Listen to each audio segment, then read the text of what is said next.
Welcome to స్వతంత్ర. నేను విజయ్. ముందుగా హెడ్లైన్స్ చూద్దాం. కాసేపట్లో సచివాలయానికి డిప్యూటీ సీఎం తొలిసారి సందర్శించనున్న పవన్.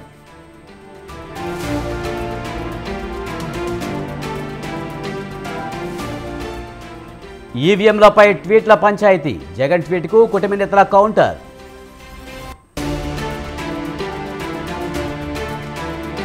ఫోన్ ట్యాపింగ్ కేసులో కీలక మలుపు. ఇన్నోవేషన్ ల్యాబ్లో హార్డ్ డిస్క్ సీజ్.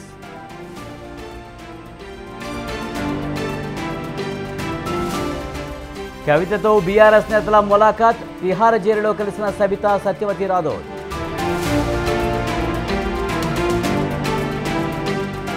ఇవాళ వారణాసిలో మోదీ పర్యటన. పీఎం కిసాన్ నిధులు విడుదల చేయనున్న ప్రధాని.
ఏపీ డిప్యూటీ సీఎం జనసేన అధినేత పవన్ కళ్యాణ్ విజయవాడకు చేరుకున్నారు.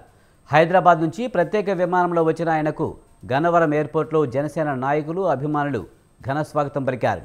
అనంతరం రోడ్డు మార్గంలో మంగళగిరి పార్టీ కార్యాలయానికి బయలుదేరారు.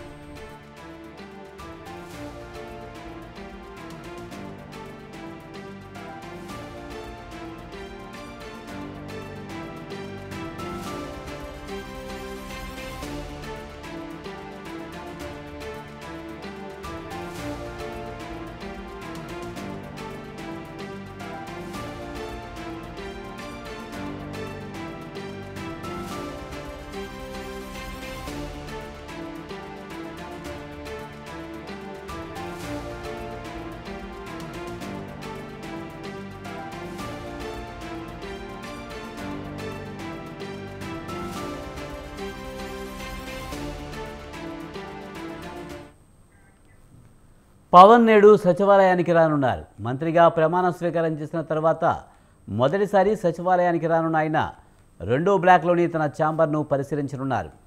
ఉప ముఖ్యమంత్రిగా రేపు తన ఛాంబర్లో బాధ్యతలు తీసుకోనున్నారు. ముఖ్యమంత్రి చంద్రబాబును ఆయన మర్యాదపూర్వకంగా కలిసే అవకాశం ఉంది.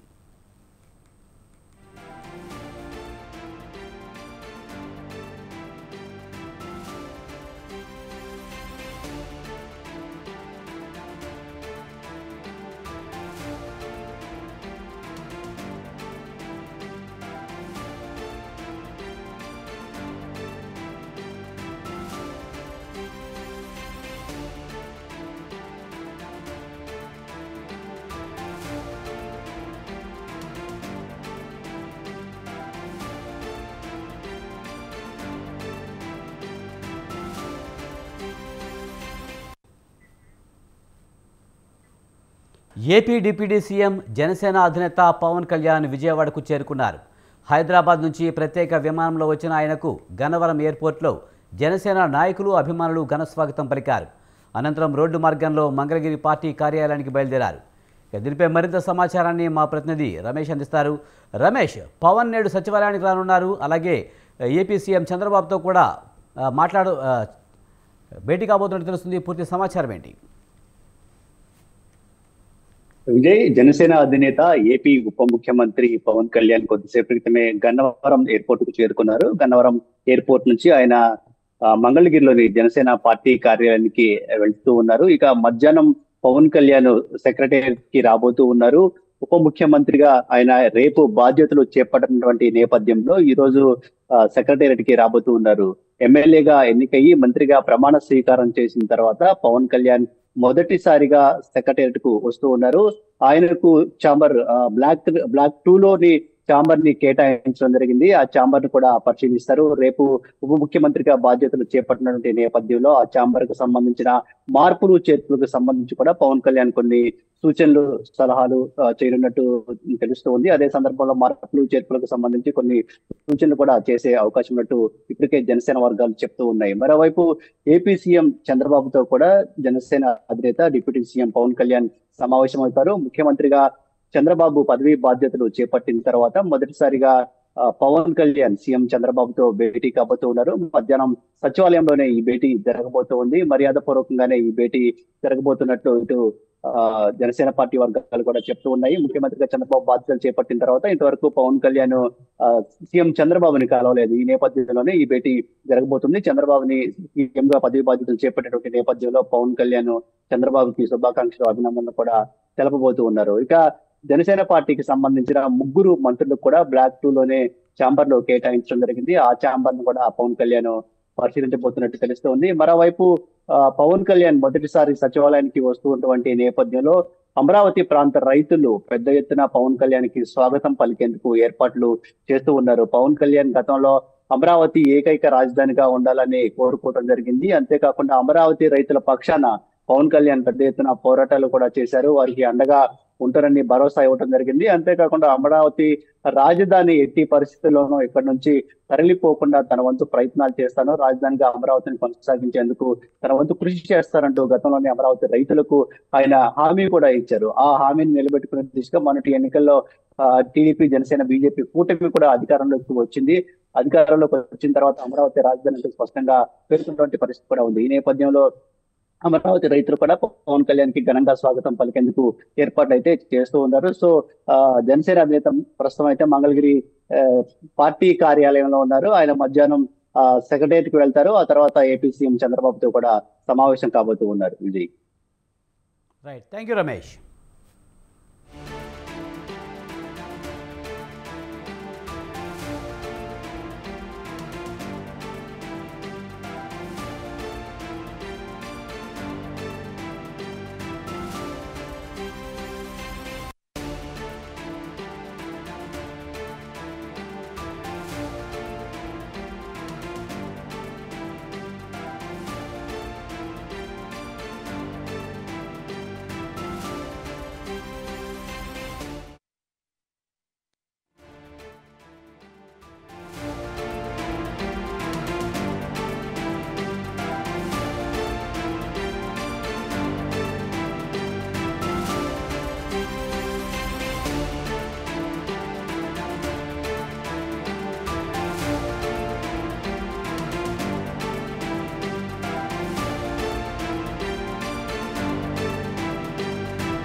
ఏపీ డిప్యూటీ సీఎం పవన్ కళ్యాణ్కు భద్రతను పెంచింది ప్రభుత్వం.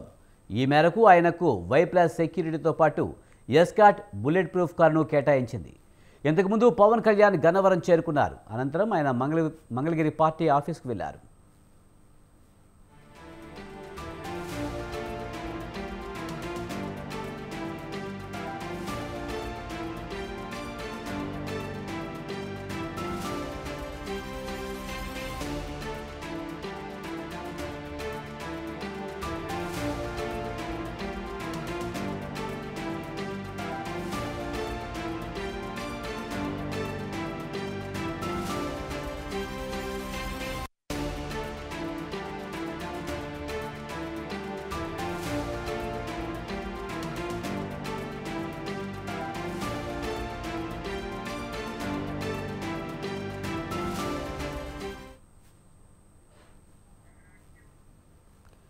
ఏపీ డిప్యూటీ సీఎం పవన్ కళ్యాణ్కు భద్రతను పెంచింది ప్రభుత్వం. ఈ మేరకు ఆయనకు Y+ సెక్యూరిటీతో పాటు ఎస్కాట్ బుల్లెట్ ప్రూఫ్ కారును కేటాయించింది. ఇంతకుముందు పవన్ కళ్యాణ్ గన్నవరం చేరుకున్నారు. అనంతరం ఆయన మంగళగిరి పార్టీ ఆఫీస్కు వెళ్లారు.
వైఎస్ జగన్ ప్రభుత్వ హయాంలో 5 సంవత్సరాల పాటు టీడీపీ నాయకులు కార్యకర్తలు ఎన్నో అవమానాలకు గురయ్యారని వ్యవసాయ శాఖ మంత్రి అచ్చెన్నాయుడు అన్నారు.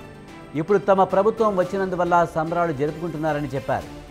2019-24లో పరిపాలన ఎలా జరిగిందో చూశారని తెలిపారు.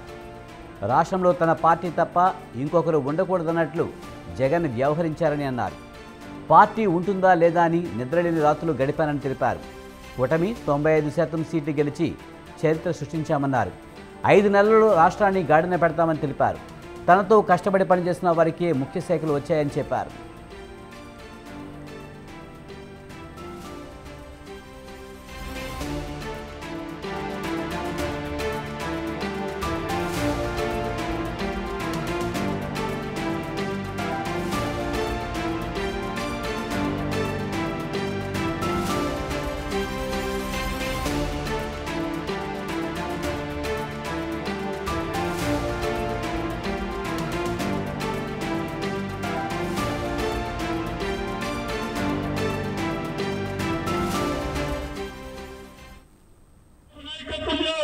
ఇచ్చేపల్లి నుంచి వైజాగ్ వరకు కోస్టల్ కారిడార్ ఒక రోడ్డు 4 లైన్స్ తో వేసి ఈ జిల్లా రూపురేఖలన్నీ కూడా మార్చడానికి నేను ప్రయత్నం చేస్తాను.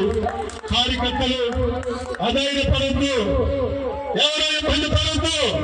నాకు 24 గంటల సమయం ఉంది, కానీ 18 గంటలు ఈ జిల్లా గురించి కార్యకర్తల గురించి పనిచేస్తాను. మీరు ఎప్పుడు వచ్చినా, ఏ సమయంలో వచ్చినా, ఏ పని చెప్పినా చేసి పెడతాను. 5 సంవత్సరాల అవస్థలు పడ్డారు, 5 సంవత్సరాల అవమానాలు పడ్డారు. నేను మాటిస్తున్నాను, రేపటి నుంచి అధికారులకు సమావేశం పెట్టి చెప్తాను. రేపటి నుంచి ప్రతి కార్యకర్త ఎస్ఐ దగ్గరికి వెళ్ళినా, ఎంఆర్ఓ దగ్గరికి వెళ్ళినా, ఎండిఓ దగ్గరికి వెళ్ళినా, ఏ ఆఫీస్కి వెళ్ళినా మీరు పసుపు బిళ్ళ పెట్టుకొని వెళ్ళండి. మీకు గౌరవంగా కుర్చీ వేసి మీ పని అడిగి మీ అందరికీ పని చేయించే విధంగా అధికారులకు లైన్లో పెడతాను. చంద్రబాబు నాయకత్వంలో ఇచ్చేపల్లి నుంచి వైజాగ్ వరకు కోస్టల్ కారిడార్ ఒక రోడ్డు 4 లైన్స్ తో వేసి ఈ జిల్లా రూపురేఖలన్నీ కూడా మార్చడానికి నేను ప్రయత్నం చేస్తాను. కార్యకర్తలు అదే బీఆర్ఎస్ ప్రభుత్వ హయాంలో విద్యుత్ ఒప్పందాలలో జరిగిన అవకతవకలపై విచారణ కొనసాగుతుంది. ఇవాళ జస్టిస్ నరసింహారెడ్డి కమిషన్ ముందు తెలంగాణ జనసమితి అధినేత కోదండరాం, విద్యుత్ అధికారి రఘు హాజరవుతున్నారు. కాసేపట్లో రఘు, 12 గంటలకు కోదండరాంలను కమిషన్ విచారించనుంది. బీఆర్ఎస్ పార్టీ అధినేత కేసీఆర్ పంపిన లేఖపై సమీక్ష నిర్వహించి విశ్లేషించనున్నారు. ఆ తర్వాత తదుపరి చర్యలు ఉంటాయని కమిషన్ చెబుతుంది. ఈ నెల 15న కేసీఆర్ కమిషన్కు 12 పేజీల లేఖ రాశారు. ఆనాటి విద్యుత్ ఒప్పందాలపై తీసుకున్న చర్యలను పూర్తి వివరాలతో లేఖ రాశారు.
బీఆర్ఎస్ ప్రభుత్వ హయాంలో విద్యుత్ ఒప్పందాలలో జరిగిన అవకతవకలపై విచారణ కొనసాగుతుంది. ఇవాళ జస్టిస్ నరసింహారెడ్డి కమిషన్ ముందు తెలంగాణ జనసమితి అధినేత కోదండరాం, విద్యుత్ అధికారి రఘు హాజరవుతున్నారు. కాసేపట్లో రఘు, 12 గంటలకు కోదండరాంలను కమిషన్ విచారించనుంది. బీఆర్ఎస్ పార్టీ అధినేత కేసీఆర్ పంపిన లేఖపై సమీక్ష నిర్వహించి విశ్లేషించనున్నారు. ఆ తర్వాత తదుపరి చర్యలు ఉంటాయని కమిషన్ చెబుతోంది. ఈ నెల 15న కేసీఆర్ కమిషన్కు 12 పేజీల లేఖ రాశారు. ఆనాటి విద్యుత్ ఒప్పందాలపై తీసుకున్న చర్యలను పూర్తి వివరాలతో లేఖ రాశారు. ఇక దీనికి సంబంధించి మరింత సమాచారాన్ని మా ప్రతినిధి వేణు అందిస్తారు. వేణు, విద్యుత్ కమిషన్ ముందు కోదండరాం అలాగే విద్యుత్ అధికారి రఘు హాజరవుతున్నట్టు తెలుస్తుంది. పూర్తి సమాచారం ఏంటి? టీఆర్ఎస్ ప్రభుత్వ హయాంలో జరిగినటువంటి ఏదైతే విద్యుత్ కొనుగోలు సంబంధించినటువంటి జరిగిన అవకతవకలపై కమిషన్ విచారణ కొనసాగుతోంది. ఇవాళ జస్టిస్ ఎల్ నరసింహారెడ్డి కమిషన్ ముందు తెలంగాణ జనసమితి అధ్యక్షుడు కోదండరాం అలాగే విద్యుత్ అధికారి రఘు కూడా హాజరు కానున్నారు. ముఖ్యంగా ఏదైతే ఈ విద్యుత్ కొనుగోలు సందర్భంలోనే చాలా ప్రశ్నలు కూడా వీరు లేవనెత్తినటువంటి పరిస్థితి ఉంది. మరోవైపు ఈ రోజు జరిగేటువంటి సమావేశంలో గతంలో వాళ్ళు ఏవైతే అంశాలను పేర్కొన్నారో వాటన్నిటిని కూడా ఈ రోజు కమిషన్ ముందు పెట్టబోతున్నారు. ఇక మరోవైపు టీఆర్ఎస్ పార్టీ అధినేత మాజీ ముఖ్యమంత్రి పంపిన లేఖపై కూడా ఈ రోజు కమిషన్ విశ్లేషణ చేయనుంది. దానికి అనుగుణంగానే తదుపరి చర్యలు తీసుకోనుంది. ముఖ్యంగా ఈ నెల 15న కమిషన్ కు 12 పేజీల లేఖ కేసీఆర్ రాశారు. ఆనాటి విద్యుత్ ఒప్పందాల్లో ఏ విధమైన చర్యలు తీసుకున్నామో ప్రస్తావిస్తూ పూర్తి లేఖ రాసినటువంటి పరిస్థితి ఉంది. ఇక గత కొద్ది రోజులుగా చూసుకుంటే ఏదైతే ఈ విద్యుత్ కొనుగోలు సంబంధించి ఇన్వాల్వ్ అయినటువంటి ప్రతి సంస్థను కూడా ముఖ్యంగా ఈ కమిషన్ విచారణ చేపడుతుంది. అందులో భాగంగా ఎవరికైనా అభ్యంతరాలు ఉంటే కూడా వాళ్ళు వచ్చి వారి యొక్క అభ్యంతరాలను కూడా తెలుపవచ్చు. ఏదైతే ఈ విద్యుత్ కొనుగోలు సంబంధించి ఏదైనా సమాచారం ఉన్నా ఇవ్వవచ్చాయని కమిషన్ చెప్పింది. ఈ నేపథ్యంలో ఈ రోజు తెలంగాణ జనసమితి అధ్యక్షుడు కోదండరాం అలాగే విద్యుత్ అధికారి రఘు కూడా కమిషన్ ముందు హాజరు కాబోతుంది. Right, thank you Venu.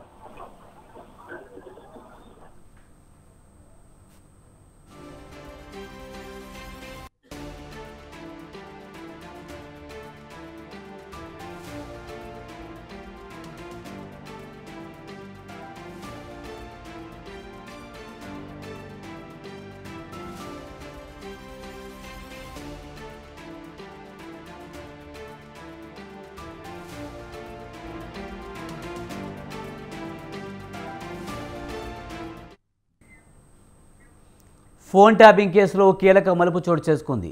ఎస్ఐబికి technology అందించిన ఇన్నోవేషన్ ల్యాబ్లో హార్డ్ డిస్క్లు సీజ్ చేశారు. 3 సర్వర్లు 5 మినీ డివైజెస్తో పాటు హార్డ్ డిస్క్ను సిట్ అధికారులు స్వాధీనం చేసుకున్నారు.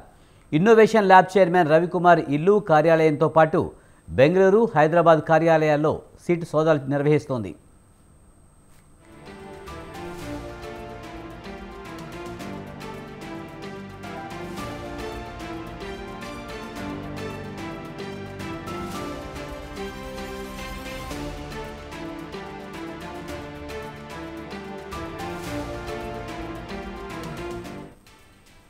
రవికుమార్ ఇంట్లో దాచిన హార్డ్ డిస్క్లను స్వాధీనం చేసుకున్నారు. ఫోన్ ట్యాపింగ్ వ్యవహారంలో ప్రణీత్రావు ఇన్నోవేషన్ ల్యాబ్ సహకారం తీసుకున్నారు. ఎస్ఐబికి కొంతకాలంగా ఇన్నోవేషన్ ల్యాబ్ టెక్నికల్ సపోర్ట్ అందిస్తుంది. ఇన్నోవేషన్ ల్యాబ్ ప్రతినిధుల స్టేట్మెంట్లను సిట్ అధికారులు రికార్డ్ చేశారు. దీనిపై మరింత సమాచారాన్ని మా ప్రతినిధి ఉషా అందిస్తారు. ఉషా, ఫోన్ ట్యాపింగ్ కేసులో హార్డ్ డిస్క్లను స్వాధీనం చేసుకున్నట్టు తెలుస్తుంది. పూర్తి సమాచారం ఏంటి? ఫోన్ ట్యాపింగ్ వ్యవహారంలో కీలకంగా ఉన్నటువంటి టెక్నికల్ ఎవిడెన్సెస్ లో భాగంగా ఉన్నటువంటి హార్డ్ డిస్క్లు కావచ్చు, అలాగే మొబైల్ డేటా కావచ్చు, వీటన్నిటికీ సంబంధించినటువంటి డేటాను అయితే ఎస్ఐబి బృందం అయితే కలెక్ట్ చేసుకున్నట్టుగా తెలుస్తుంది. ఎస్ఐబికి టెక్నికల్ అందించినటువంటి ఇన్నోవేషన్ ల్యాబ్ లో హార్డ్ డిస్క్లు సీజ్ చేశారు అధికారులు. 3 సర్వర్లు 5 మినీ డివైజ్లతో పాటు హార్డ్ డిస్క్ కూడా స్వాధీనం చేసుకున్నారు సిట్ బృందము. ఇన్నోవేషన్ ల్యాబ్ చైర్మన్ రవికుమార్ ఇల్లు కూడా సోదాల్లో భాగంగా మొత్తం ఇల్లు, కార్యాలయం మొత్తం కూడా సోదాలు చేశారు. బెంగళూరు, హైదరాబాద్ కార్యాలయంలో సోదా నిర్వహించినట్టుగా సిట్ బృందం తెలుస్తోంది. రవికుమార్ ఇంట్లో దాచిపెట్టినటువంటి హార్డ్ డిస్క్లను అయితే ప్రస్తుతం అయితే ఏదైతే ఈ ఇన్వెస్టిగేషన్ లో భాగంగా అధికారులు అయితే జప్తు చేసుకున్నట్టుగా తెలుస్తోంది. రవికుమార్ ఇంట్లో దాచిపెట్టినటువంటి హార్డ్ డిస్క్లను స్వాధీనం చేసుకున్నారు. ప్రతిపక్ష నేతల ఇళ్లతో పాటు 3 జిల్లాలకు సంబంధించి కంట్రోల్ రూమ్ లో ఏర్పాటు చేసినటువంటి ఇన్నోవేషన్ ల్యాబ్ ఇది. కంట్రోల్ రూమ్ ఏర్పాటు కీలక పాత్ర పోషించారు ఈ రవికుమార్ అనే వ్యక్తి. ప్రతిపక్ష నేతల ఫోన్ల ట్యాపింగ్ తో పాటు ముఖ్య నేతలకు ట్యాపింగ్ కీలక పాత్ర వహించారు. ఫోన్ ట్యాపింగ్ వ్యవహారంలో ఇన్నోవేషన్ ల్యాబ్ సహకారం తీసుకున్నారు.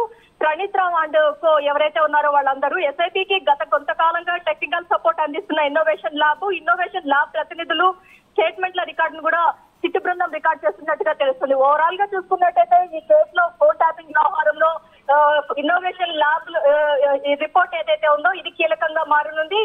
ఇందులో ఉన్నటువంటి సమాచారం ఏదైతే ఉందో గత ప్రభుత్వ హయాంలో ఎన్ని ఏళ్లుగా ఈ ఫోన్ ట్యాపింగ్ వ్యవహారం జరుగుతుంది. ఇన్నోవేషన్ ల్యాబ్ లో వచ్చేటటువంటి కీలక సమాచారం ఆధారంగా మరికొన్ని అరెస్టులు కూడా జరిగే అవకాశం ఉంది. రాజకీయ ప్రముఖులు కూడా ఇందులో ఇన్వాల్వ్ అయి ఉన్నారు కాబట్టి వారి ప్రమేయానికి సంబంధించి కూడా ఇందులో కీలక వ్యక్తి ఎవరు అనుకోవడంలో ఏదైతే ఇప్పటి వరకు కూడా ఫోన్ ట్యాపింగ్ వ్యవహారంలో పోలీస్ సిబ్బందిని మాత్రమే కస్టడీలోకి తీసుకొని విచారించారు.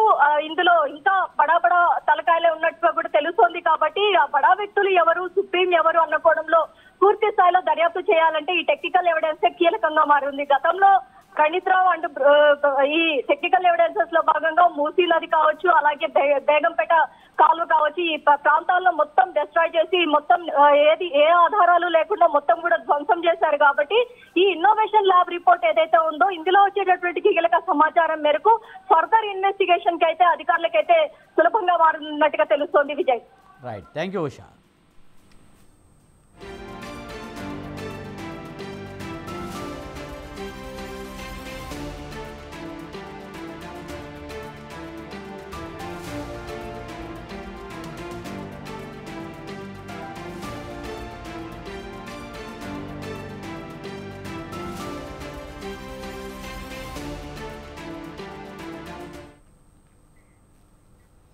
తెలంగాణ ఫోన్ ట్యాపింగ్ కేసులో జోరుగా పోలీసుల విచారణ కొనసాగుతుంది. అరెస్టుల పర్వం, స్టేట్మెంట్ల పర్వం, ఛార్జ్షీట్ల పర్వం ఇలా అన్నీ జరిగాయి. స్టేట్మెంట్లతో పాటు ఎవిడెన్స్ ఉంటేనే కేసులు నిలబడతాయనేది జగమెరిగిన సత్యం. ఈ కేసులో డేటా స్టోరేజీ, హార్డ్ డిస్క్లు పూర్తిగా ధ్వంసం కావడంతో ఎవిడెన్స్ ప్రశ్నార్థకంగా మారింది. రాష్ట్రాన్ని కుదిపేసిన ఫోన్ ట్యాపింగ్ కేసు నమోదై 3 నెలలు అవుతుంది. ఈ కేసు పురోగతి ఎలా ఉంది? టెక్నికల్ ఎవిడెన్స్లు సంపాదించడంలో పోలీసులు ఏ మేరకు విజయం సాధించారు? ఆ వివరాలకు was the story.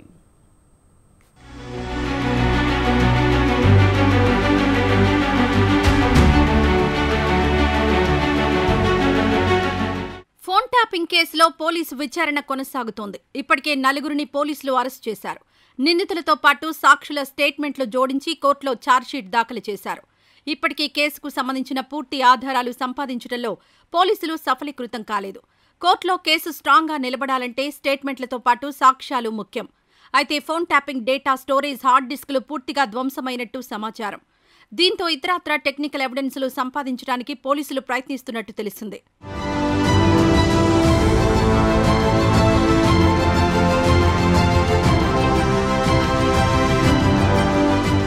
Phone tapping కేసులో పోలీసులు నాంపల్లి కోర్టులో ఛార్జ్షీట్ ఫైల్ చేశారు. ఈ కేసు నమోదై 90 రోజులైంది. కేసు పూర్తి డీటెయిల్స్తో పాటు 4 నిందితుల స్టేట్మెంట్లను ఛార్జ్షీట్కు అటాచ్ చేశారు. దీంతో పాటు 69 మంది సాక్షుల స్టేట్మెంట్లను ఛార్జ్షీట్కు యాడ్ చేశారు. అయితే ఈ కేసుకు సంబంధించి ఎలాంటి ఎవిడెన్స్లను ఇప్పటివరకు పోలీసులు కోర్టులో సమర్పించలేదు.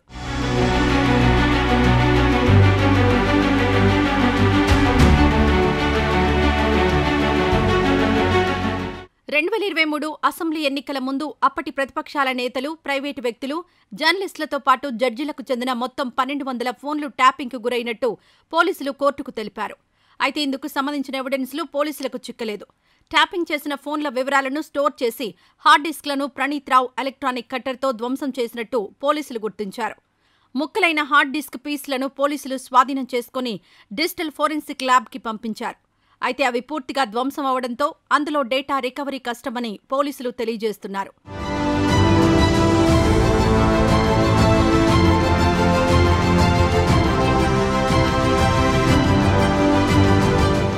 అప్పటి పోలీసు అధికారులు ప్రభాకర్ రావు, ప్రణీత్ రావు, రాధాకిషన్ రావు, భుజంగరావు, తిరుపతన్న ఫోన్ ట్యాపింగ్కు పాల్పడినట్టు పోలీసులు తేల్చి చెప్పారు. అయితే ఈ కుట్రల గురించి నాటి అధికారులు ఎప్పుడూ ఫోన్ కాల్స్లో మాట్లాడుకోలేదని తెలిసింది. వాట్సాప్ కాల్స్, సిగ్నల్ యాప్ నుంచి చాటింగ్ చేసుకుని ప్రైవేట్ మీటింగ్స్లో ఫోన్ ట్యాపింగ్ విషయాలు మాట్లాడుకున్నట్టు తెలిసింది. ఈ కారణంగా వారి కాల్ డేటా, సీడీఆర్ సేకరించినా ఎలాంటి సమాచారం లభించలేదు.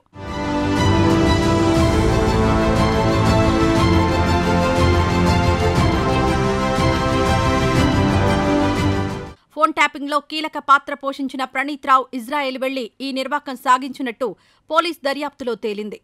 ఫోన్స్ ట్యాప్ చేయడానికి ఇజ్రాయెల్ నుంచి ప్రత్యేక సాఫ్ట్వేర్ కొనుగోలు చేసినట్టు పోలీసులు గుర్తించారు. సాధారణంగా ఇలాంటి టెక్నికల్ సాఫ్ట్వేర్ కొనుగోలు చేయడానికి డీజీపీ అనుమతితో ఎస్పీ లేదా ఆ పై స్థాయి అధికారులు విదేశాలకు వెళ్తుంటారు. అయితే డిపార్ట్మెంట్కు సంబంధం లేకుండా ప్రణీత్ రావు వెళ్లి ఆ సాఫ్ట్వేర్ని కొనుగోలు చేసినట్టు పోలీసులు తెలిపారు. ప్రణీత్ రావు ఇజ్రాయెల్ ట్రిప్ డీటెయిల్స్తో పాటు ఆ ఫ్లైట్ టికెట్లు సంపాదించే పనిలో పోలీసులు నిమగ్నమై ఉన్నారు. దీంతో పాటు సాఫ్ట్వేర్ కొన్న సంస్థ నుంచి బిల్ డీటెయిల్స్ సైతం కలెక్ట్ చేయాలని చూస్తున్నారు. పక్కా ఆధారాలను సంపాదించి కోర్టుకు సమర్పించాలని పోలీసులు ప్రయత్నాలు సాగిస్తున్నారు.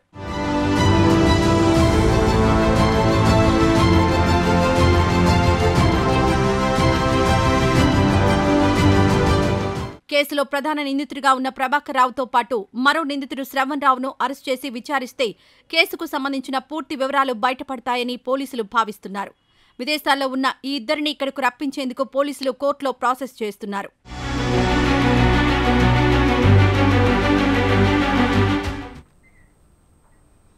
నేరాలను అదుపు చేసే అధికారులే అవినీతికి కేర్ ఆఫ్ అడ్రస్గా మారితే హైదరాబాద్ పోలీస్ విభాగానికే గుండెకాయ లాంటి సిసిఎస్లో అదే జరగడంతో ప్రక్షాళన షురు అయింది. 1-2 కాదు, ఏకంగా 12 మందిపై బదిలీ వేటు పడిందంటే ఏ మేరకు లంచాలు గుంజి ఉంటారో ఇట్టే అర్థమైపోతుంది. అందుకే అలాంటి వారిని ఏరి పక్కన పెట్టే పనిలో పడ్డారు నగర కమిషనర్. మరి ఎవరా అధికారులు? ఇంకా లిస్టులో ఏమైనా ఉందా? Let's watch.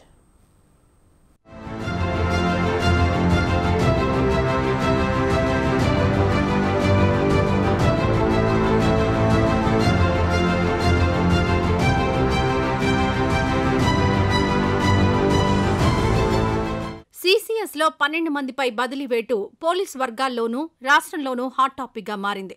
అసలేం జరిగిందంటే హైదరాబాద్ పోలీస్ విభాగానికే గుండెకాయ వంటి నగర నేర పరిశోధన విభాగం సిసిఎస్ అవినీతికి అడ్డాగా మారడంతో ప్రక్షాళనపై ఫోకస్ పెట్టారు పోలీస్ కమిషనర్. సిబ్బందిపై అవినీతి ఆరోపణలు, ఏసీబీ దాడులను సీరియస్గా తీసుకున్న ఆయన ఒకేసారి 12 మంది ఇన్స్పెక్టర్లను మల్టీ జోన్ 2కు బదిలీ చేశారు. వెంటనే రిపోర్ట్ చేయాలని ఆదేశిస్తూ ఉత్తర్వులు జారీ చేశారు.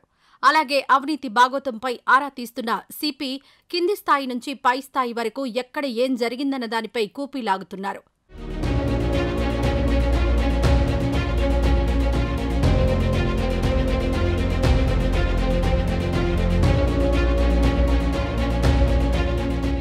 సాహితీ ఇన్ఫ్రా కేసు దర్యాప్తు చేసిన ఏసీపీ ఉమామహేశ్వరరావును గత నెల 21న ఏసీబీ అధికారులు అరెస్ట్ చేశారు. అలాగే రాజీ అయిన కేసును క్లోజ్ చేయడానికి 15 లక్షల రూపాయలు డిమాండ్ చేసిన ఇన్స్పెక్టర్ సుధాకర్ 3 లక్షలు లంచం తీసుకుంటూ ఏసీబీకి రెడ్ హ్యాండెడ్గా పట్టుబడ్డాడు. ఇదే కేసులో ఏసీపీ రామ్రెడ్డికి కూడా సంబంధం ఉందని ఆరోపణలు రావడంతో సీసీఎస్లో అవినీతి అక్రమాలకు తావు లేకుండా ఉండేందుకు కఠిన చర్యలు చేపట్టారు.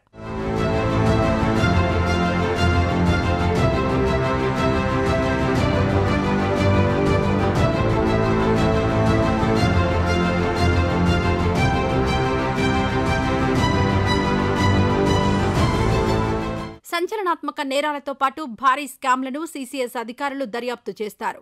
25 లక్షల కంటే ఎక్కువ మొత్తంతో ముడిపడి ఉన్న సొత్తు సంబంధిత నేరాలు, 75 లక్షలకు మించిన మొత్తంతో కూడిన మోసాల కేసులు సీసీఎస్ పరిధిలోకొస్తాయి.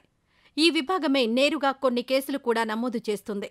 నగరంలోని ఇతర పోలీస్ స్టేషన్లలో నమోదైన వాటిని సిటీ పోలీస్ కమిషనర్ దర్యాప్తు నిమిత్తం ఈ విభాగానికి బదిలీ చేస్తుంటారు. సీసీఎస్ దర్యాప్తు చేసే కేసుల్లో అత్యధికం కోట్ల రూపాయలతో ముడిపడి ఉంటాయి. ఇలాంటి హైదరాబాద్ పోలీస్ కమిషనరేట్కి కేంద్ర బిందువుగా మారిన సీసీఎస్లోనే అవినీతి జరగడం, ఒకేసారి 12 మంది బదిలీ కావడం పోలీస్ వర్గాల్లో హాట్ టాపిక్గా మారింది.